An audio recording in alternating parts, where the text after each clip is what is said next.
Wow, Marvel Rivals. This game had high expectations, and oh my god, I think it has absolutely nailed the hype. So many years of companies promising amazing games and falling flat on their face. I keep some pretty low expectations, but Marvel Rivals did not disappoint. Let's get started.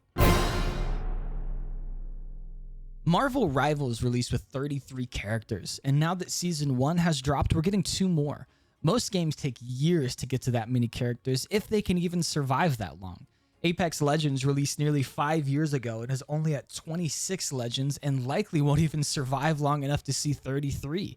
The most amazing part of all 33 characters in this game is every single one feels uniquely distinct in their own way. Venom's design is terrifying with his gigantic frame and constantly sprouting symbiotic tentacles. His enlarged size and creepy appearance makes him a standout character. Penny Parker's design is unique with her combination of webs and mines, allowing her to effectively defend objectives. Her ability to tether herself to webs adds both defensive and offensive utility. Moon Knight is a brawler hero with a striking white cloak and crescent moon symbol. In-game, he uses martial arts and lunar-themed gadgets to battle foes, making him a versatile and powerful fighter. Squirrel Girl's new design in Marvel Rivals is a hit with fans. Her quirky appearance and squirrel-like powers make her a fun and unique character to play. Magneto's stoic old man look with red and gray armor perfectly suits his character. His intimidating design reflects his immense power and presence. Jeff the Landshark's design is a blend of cute and intimidating. With black eyes and a devious smile, his appearance perfectly matches his in-game playstyle of gobbling up enemies and throwing them off the map. Luna Snow is a blend of light and dark ice powers. She's a pop star turned superhero, known for her dazzling performances on the battlefield. Her abilities focus on high healing output and utility, making her a versatile support character, literally dancing her way to our hearts.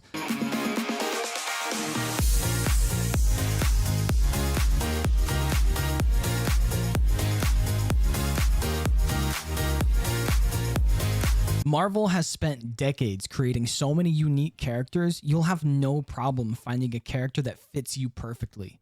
Plus, nearly all characters are 100% viable in their own way. Some characters are a little more than others, but every character has the opportunity to outplay anyone. What the And that seems like a super important aspect in a game where there are 33 heroes. If you have 33 characters, but only 10 of them are viable, that could make the game become kind of stale. But the developers at NetEase Games absolutely nailed their hero lineup.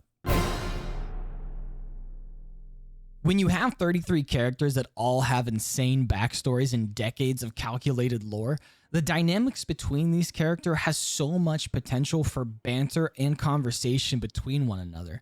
One that stood out to me is the conversation between Spider-Man and Venom. Great. Eddie, I guess we're doing the team-up thing again. So we are, Spider. Is that a problem? Not as long as you keep that big nasty tongue of yours far away from me.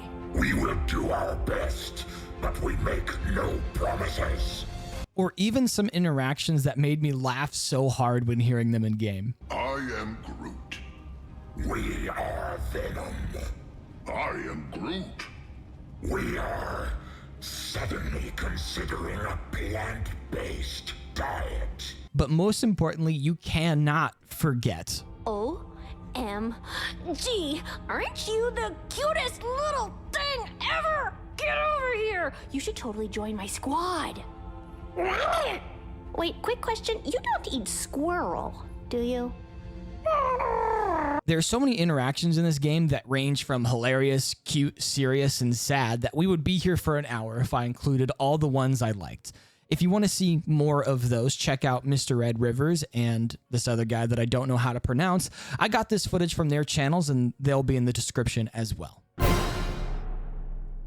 With 35 characters upon the release of Season 1, you know they had to add a unique characteristic that makes you want to play diverse characters, and that would be their team-up feature. My favorite example is Moon Knight and Cloak and Dagger.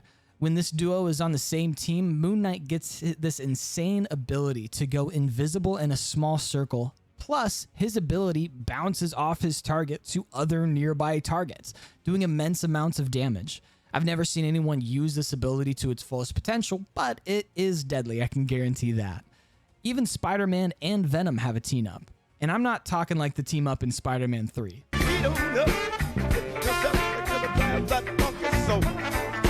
Yeah, not like that.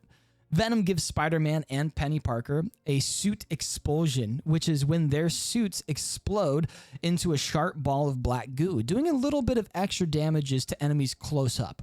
A great way to get those Thor mains off of you. One that doesn't get talked about enough is Hawkeye and Black Widow team up. With theirs, Black Widow literally gets Hawkeye's ult every 30 freaking seconds. She may not do a ton of damage, but if you get caught out in the open for too long, you will go down. We also can't forget the new characters though. The team up between Reed Richards and Sue Richards, our first husband and wife duo. Their team up consists of Sue fortifying Reed to not take as much damage, plus a healing factor to make up for the health lost that the fortifying doesn't take care of. When playing the early access for Season 1, it was so hard to take Reed down. He just has so much health. If I buy a battle pass, I should be able to own that battle pass, right? But that isn't how most games work. Most games, when I buy a battle pass, it gives me a couple months to finish it before the next one is released. And if I don't finish it, poof, it's gone. And it's hard. You have to dedicate nearly 200 hours per battle pass to finish it in just a couple of months. Me and many other people just don't have that time. Marvel Rivals, on the other hand, said, "Take my hand. It'll be okay."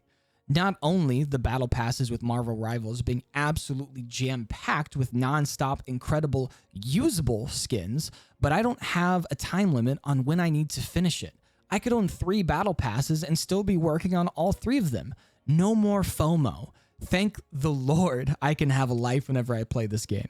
Every character skin they give you too is like its own characteristic.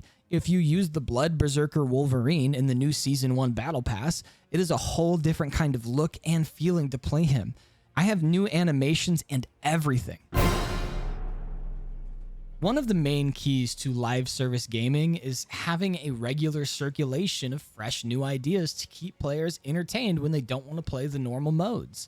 For some reason, tons of games seem to struggle with this idea. However, this game wasn't even out a month before they dropped their first event for the Christmas season, and it seemed to be based on the most talked about character in the game. So this event likely wasn't planned prior to the release of the game. They made a whole Splatoon ripoff using Jeff the Landshark, and it was a freaking blast. Even though it was just one event, I can't wait to see what else they can come up with through the seasons. Getting a bit more specific and a little bit behind the scenes, there are countless voice acting legends that sometimes go unnoticed in the world of animation. But Marvel Rivals spared absolutely no expense, making sure that the characters in this game had their authentic voices from the animations already available to us. One of the most famous examples is Steve Blum. He voiced Wolverine and Venom in Marvel Rivals, but he's also the voices for Red Skull, Abomination, Heimdall, Thanos, Vulture, Rocket Raccoon, and so many other characters in the Marvel animated series and games. Another name that comes to mind is the voice of Spider-Man. That's Yuri Lowenthal. I hope that I pronounced that correctly. He voiced Spider-Man in multiple animated series like Across the Spider-Verse or his already iconic performance from the Spider-Man video games. There is so much that can come together to make a great game. But at the end of the day, if the game doesn't have a solid community, the game can easily fall apart. I would say without a shadow of a doubt, the best part of Marvel Rivals has to be the community it has garnered. People wanting to hop in as their favorite heroes and fight alongside other heroes for the glorious winner screen and fighting to have the MVP title so people might watch their highlights from the game. The other content creators releasing so much content to keep people included even when they can't play themselves. When I'm in-game, I find it pretty easy to ask for help when I'm learning a new character and receive that help with very little ridicule. Some people might be toxic, but that's in every single game. You're going to find it everywhere. If you made it to the end of this video, thank you. I loved making this style of video and would love to make more. Be sure to like and subscribe to see more of my upcoming videos like this. Have a great 2025, and I hope to see you in the next one.